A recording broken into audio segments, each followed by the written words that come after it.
Assalamualaikum. Waalaikumsalam. Waduh, dari mana nih Bang Nanto? Biasa lah nganterin bini tadi habis ngedrop dia dinas malam. Malam ya? Aduh, habis terawih. Ada air putih dah, gua minum air putih dulu dah. Aku aja tuh. Gua sebut. Mang. Ente tadi siang puasa, Mang? Alhamdulillah.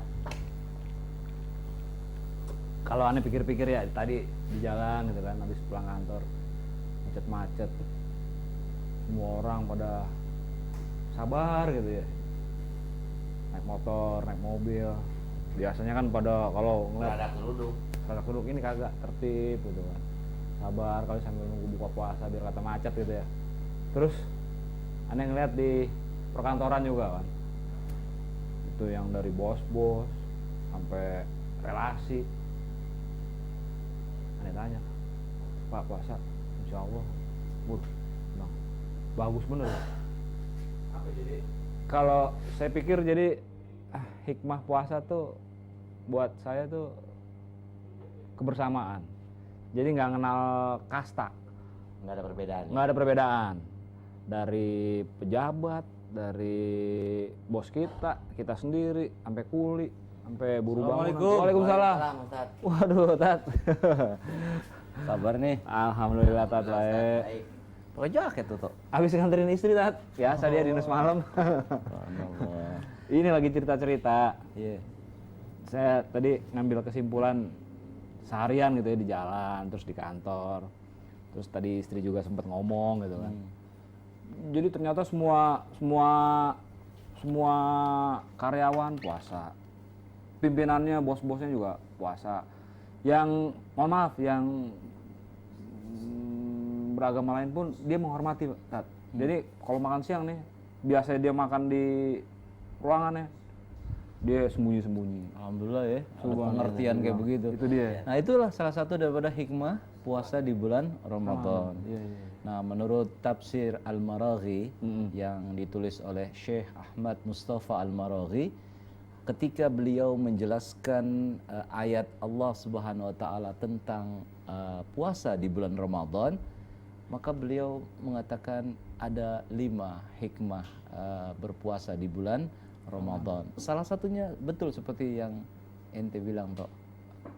Bagaimana seseorang ya ketika dia berpuasa, justru dengan puasanya itu ya itu menghapus yang namanya status sosial yang sering dibanggakan oleh banyak orang. Iya, iya, Menghapus di sini maksudnya apa? Yang rakyat jelata puasa, yang raja penguasa pun puasa, yang kaya puasa, yang miskin pun puasa. Dengan demikian puasa itu membuat egaliter, persamaan di dalam masyarakat. Nggak mentang-mentang dia presiden, nggak usah puasa nggak apa-apa. Nggak ada tuh. Nggak ada tuh istilah itu. Nggak ada Nggak ada cerita pengecualian, kayak gitu. Wah, dia mah orang kaya. Iya. Orang kaya kan nggak usah puasa. Kita aja yang puasa. Nggak ada tuh cerita seperti itu. Benar, Ya, semua manusia puasa. Dan semua pada hakikatnya adalah di mata Allah sama. Ya. Sama dan sederajat, Tat. Yang membedakan adalah derajat takwa di antara mereka. Oke. Ketakwaannya. Puasa tujuannya la'allakum Tatakun. tattaqun. Puasa adalah menciptakan atau membuat kondisi jiwa kita adalah manusia yang bertakwa. Dan manusia yang bertakwa inilah yang membedakan ya satu dengan yang lain. Masalah kekayaan, masalah pangkat jabatan, kecantikan, ya, status sosial di masyarakat itu bukan menjadi faktor penentu derajat manusia di sisi Allah Subhanahu wa taala. Allah katakan apa dalam surat Al-Hujurat ayat 13? Inna akramakum indallahi atqakum.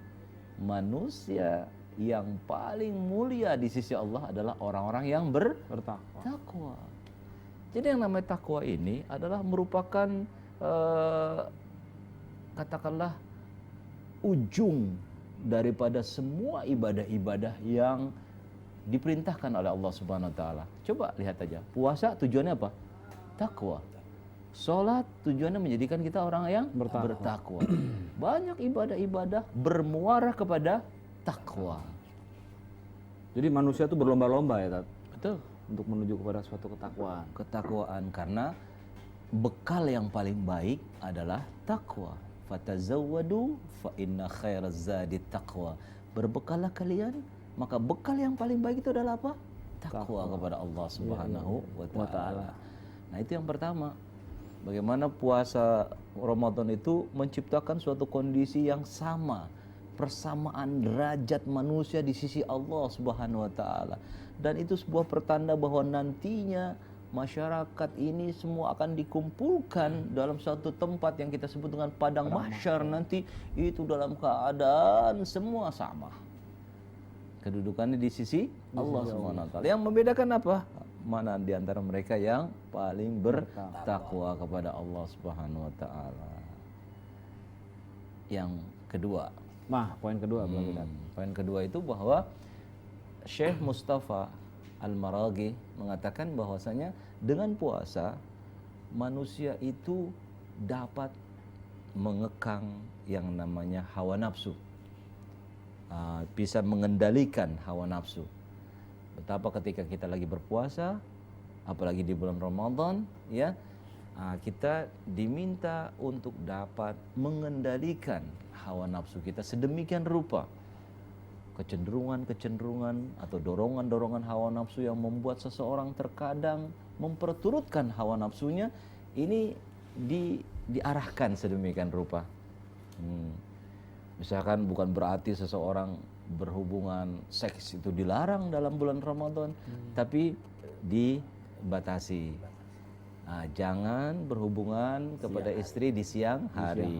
Kalau malam boleh mang, kalau malam mang halal. Kecuali kalau saat-saat dia lagi iktikaf di masjid. Nah, itu dilarang. Apalagi contohnya bagaimana dengan berpuasa ini, ya, kita diminta untuk menahan gejolak hawa nafsu untuk makan dan minum. Padahal makan dan minum ini merupakan kebutuhan pokok manusia. Melek mata kita pengennya makan. Aus pengennya minum. Tapi ketika di dalam bulan Ramadan kita diminta untuk apa? Untuk dapat menahan diri dari berbagai dorongan-dorongan. Apalagi itu kalau di pasar kita lihat yang namanya es kelapa muda. Subhanallah. Itu tuh yang namanya itu tuh ada minuman yang di botol-botol itu sampai berkeringat itu botolnya. Rasanya gimana tuh? Kayaknya udah mau lincer nih. Wah, nih gue buka nih pakai ginian nih, Tat. Mumpung bisa minum sekarang, minum toh. Iya benar. Ayo kita minum dah.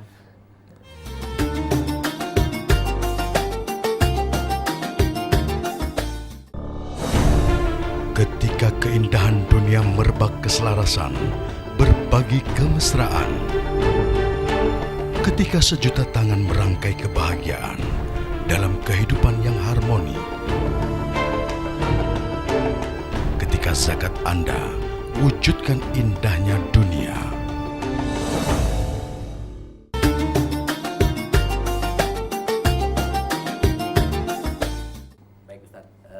Kira-kira hikmah keduanya apa, Ustadz, yang bisa kita dapatkan di bulan Ramadan ini, Ustadz? Ya, masih kita membahas tafsir Al-Maraghi. Beliau mengatakan bahwasanya dengan seseorang itu berpuasa di bulan Ramadan itu dapat melatih jiwa seseorang, ya, di dalam merasakan betapa seseorang yang lagi puasa itu dia nahan lapar, haus, dahaga, sehingga dia akan merasa bahwa oh beginilah si miskin yang tidak makan. Oh beginilah mereka-mereka yang mungkin pada hari ini bisa makan, besok lusa dia belum tentu bisa dapat makan. Oh begini rasanya lapar. Oh begini rasanya dahaga. Insya Allah dengan melatih jiwa seperti itu, maka akan timbul rasa apa? Rahmah, kasih sayang, empati kepada sesama. Dengan demikian dia akan badlus sedekah, dia akan banyak bersedekah, dia akan memberikan perhatian yang lebih kepada mereka-mereka yang membutuhkan. Dalam sebuah riwayat hadis disebutkan bahwasanya Nabi SAW adalah seorang yang dermawan. Apalagi di bulan Ramadan. Bahkan dikatakan Nabi itu ketika memasuki bulan Ramadan, saking dermawannya itu bagaikan angin yang bertiup kencang. Itu menandakan betapa Nabi itu sangat sering bersedekah, mengeluarkan harta di jalan Allah Subhanahu wa taala. Untuk siapa? Untuk mereka-mereka yang membutuhkan itu. Sehingga ada sebuah pemberian kepada mereka-mereka yang miskin berupa zakat di bulan Ramadan yang untuk mengatasi kelaparan, untuk mengatasi mereka-mereka yang tidak makan.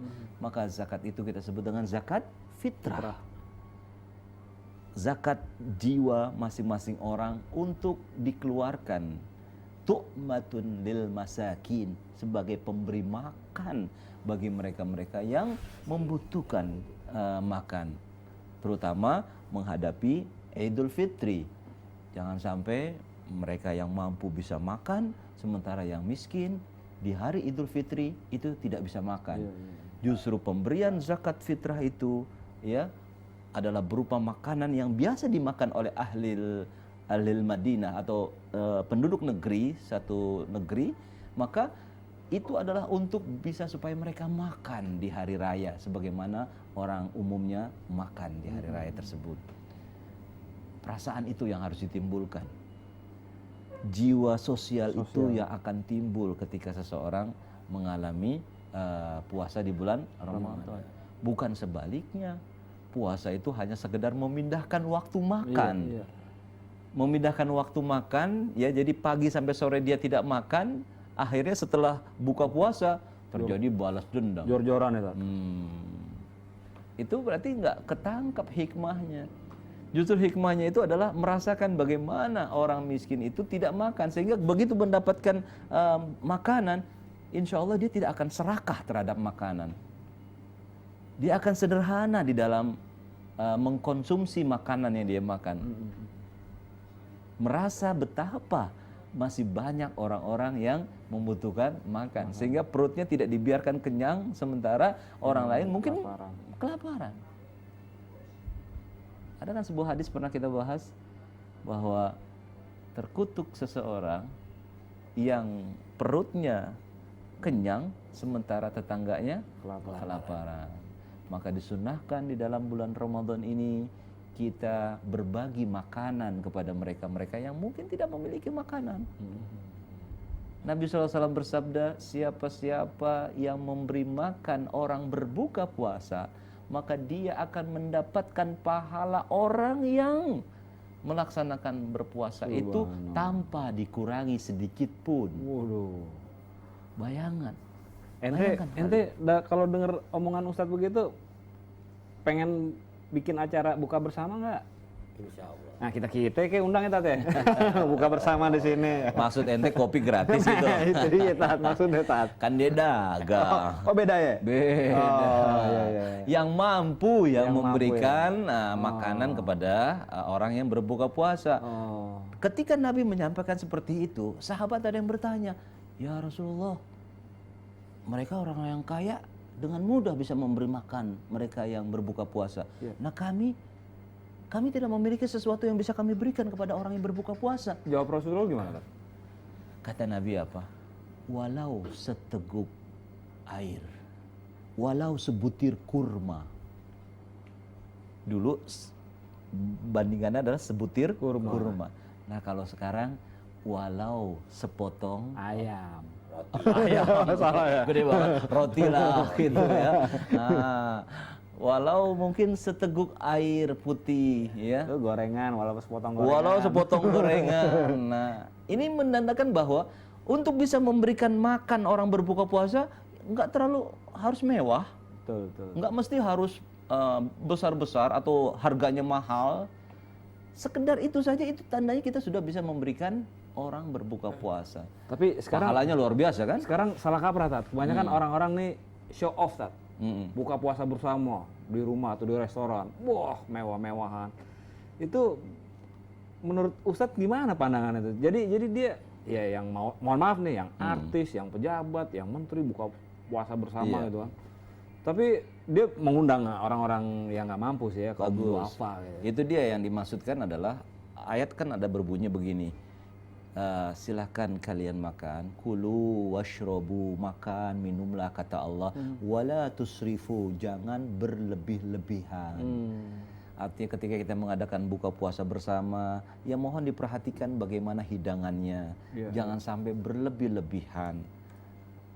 Yang baik itu adalah hidangan yang dimakan oleh mereka-mereka yang nggak biasa makan itu. Artinya orang miskin, anak-anak yatim, ya, yang mungkin mereka sehari-hari tidak pernah merasakan makanan enak seperti itu.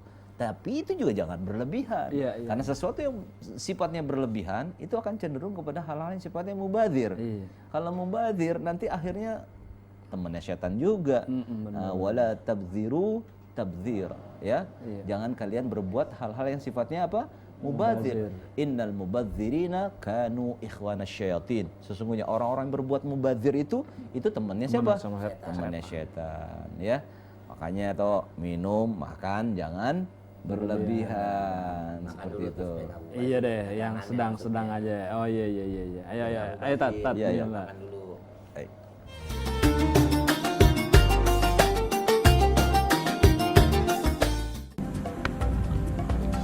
Semangat kemenangan harus berasal dari sportivitas yang datang dari hati. Saya Bawang Pamungkas, saya zakat di Dompet Duafa. Keluarga adalah sumber inspirasi saya. Kehangatannya datang dari hati. Saya Inneke Koesherawati, saya zakat Dompet Duafa. Berbagi memudahkan rezeki, karena datang dari hati. Saya, Ipo Santosa, zakat di Dompet Duafa. Dompet Duafa.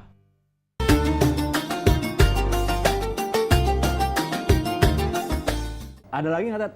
Hikmah-hikmahnya? Ada, kan kita baru bahas 3. Nah, sekarang yang keempat apa? Yang keempat, Syekh Ahmad Mustafa Al-Maraghi dalam kitab tafsirnya Al-Maraghi mengatakan bahwasanya hikmah berikutnya dari puasa Ramadan melatih jiwa seseorang untuk disiplin. Mengapa tidak disiplin? Pas saat subuh tidak boleh makan minum.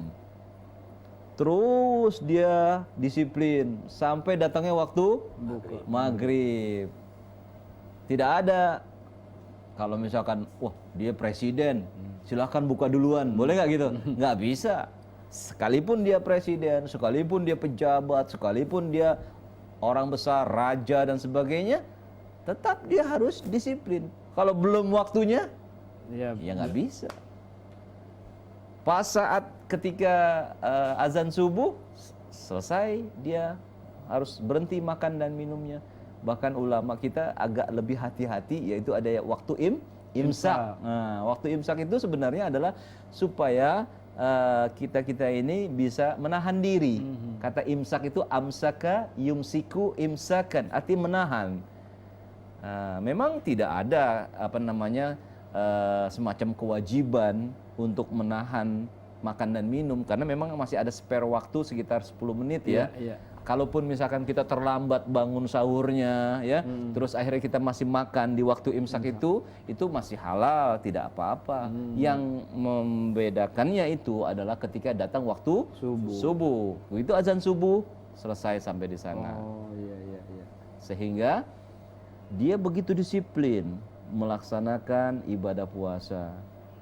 Disiplin dia di dalam ketaatan kepada Allah. Dilihat atau tidak dilihat oleh Allah, dia tetap disiplin puasa. Betul? Betul. Ya, tapi ente pasti ingat toh dulu gimana masih kecil. Bandel Tat, saya Tat. Suka minum air kolam nggak? Di rumah puasa nih, ibu sengaja dikering-keringin. Gitu ya. Begitu udah mau main bola, ngenyot dulu Tat.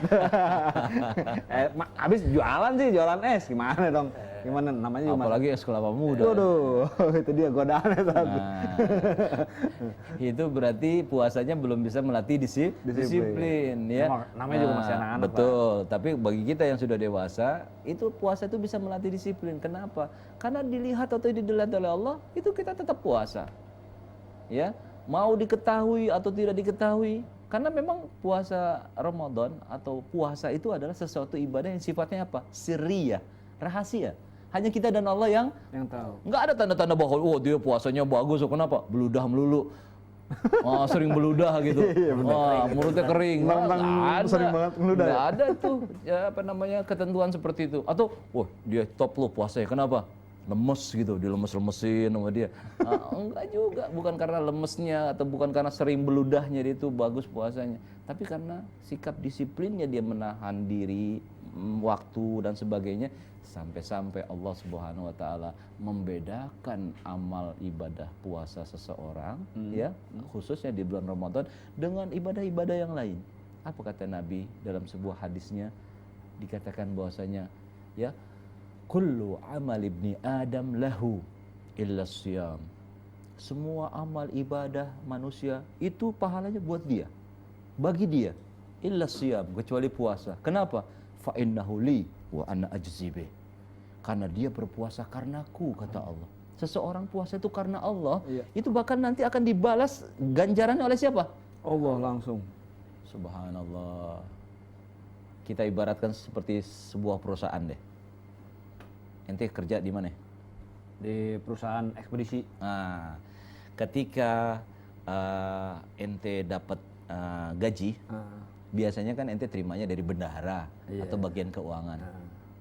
Tapi suatu ketika bos ente bilang gini, khusus buat Nanto nih, bulan ini gajinya jangan dari bendahara, gajinya dari saya akan sendiri yang ngasih. Wih. Kira-kira lebih kecil apa lebih besar? Udah pasti lebih yang udah potongan ya, Tat. Terlepas dari potongan, terlepas dari potongan, kalau bos sudah ngomong gitu, nih khusus untuk Nanto nih bulan ini, aneh sendiri sebagai bos, direktur utama perusahaan ini yang bakal gaji. Berarti spesial tuh ya? Spesial. Lebih besar berarti. Lebih besar. Kalau yang lain mungkin dikasih biasa-biasa aja sebagaimana dia terima bulanan, tapi karena bos yang ngomong, khusus buat Nanto nih bulan ini, saya sendiri yang akan kasih gajinya. Pasti lebih besar. Nah, begitu pula Allah Subhanahu wa taala mengatakan, semua amal ibadah puasa seseorang baginya, untuk dia, tapi puasa. Kenapa? Dia dengan disiplin menahan lapar, menahan haus. Karena siapa? Karena Allah. Padahal bisa saja dia makan minum tanpa diketahui oleh orang lain. Bisa saja dia melakukan ini itu, tapi dia yakin bahwa Allah melihat dia. Dia yakin bahwa dirinya pasti diperhatikan oleh dia, Allah Subhanahu wa taala. Sehingga insya Allah puasa itu bisa melatih kedisiplinan. Nah, kalau seseorang sudah disiplin di dalam ibadah Ramadan ini, sebulan penuh dia seperti itu, tentunya ini akan bermanfaat di luar Ramadan. Kalau jiwanya sudah dilatih disiplin seperti itu selama Ramadan, yakin insya Allah setelah Ramadan pun dia akan bisa disiplin. Nah, yang kelima, menurut Syekh Ahmad Mustafa Al-Maraghi, beliau mengatakan bahwasanya ibadah puasa Ramadan itu dapat menghilangkan berbagai kotoran-kotoran atau sesuatu yang nggak bermanfaat di dalam tubuh manusia. Subhanallah. Istilahnya apa tuh? Kesehatan. Jadi jiwanya jadi sehat, fisiknya jadi sehat. Jadi jiwa raga itu insya Allah sehat dengan Ramadan. Di recharging lagi. Betul. Itulah yang kata Nabi dalam sebuah hadisnya, sumu tasihhu. Berpuasalah niscaya kalian akan sehat. Betapa tidak sehat seseorang yang biasanya makan berlebihan, bahkan tidak teratur makannya. Ibarat mesin gimana? Kalau terus bekerja ya, aus tuh. apa yang terjadi? Aus. Tubuh kita kan demikian.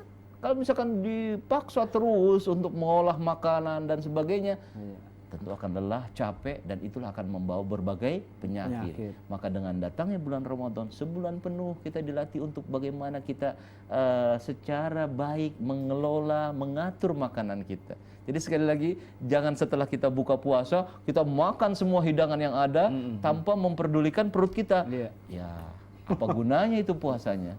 Justru dengan puasa itu melatih seseorang untuk tidak memiliki jiwa apa? Rakus, serakah terhadap makanan. Betul. Karena perut, kata Nabi, iyyakum wal bitnah, hati-hati kamu terhadap perut. Karena semua penyakit berawal dari perut. Coba orang mau operasi, suruh ngapain? Puasa. Puasa. Untuk apa puasa? Untuk supaya apa yang ada di dalam perut manusia ini menjadi steril. Dengan kondisi yang steril itu memudahkan untuk mencegah berbagai penyakit yang datang. Jadi kalau seseorang banyak berpuasa, tentunya ini akan membuat apa? Ketahanan tubuhnya semakin baik. Dengan demikian kalau ketahanan tubuhnya seseorang baik, insya Allah nggak mudah kena Jauh dari penyakit. Benar. Itu semua berawal dari apa? Dari perut. Hati-hati toh makanya kalau makan, ya. Berarti puasa tuh emang multifungsi tadi. Luar biasa seperti itu, ya. Insya Allah kalau kita berpuasa penuh di bulan Ramadan dengan memperhatikan pola makan yang baik, jamin deh insya Allah Amin. akan menjadi sehat, ya. Mudah-mudahan besok puasa kita afdol tar ya. Amin insya Allah, amin insya Allah, amin.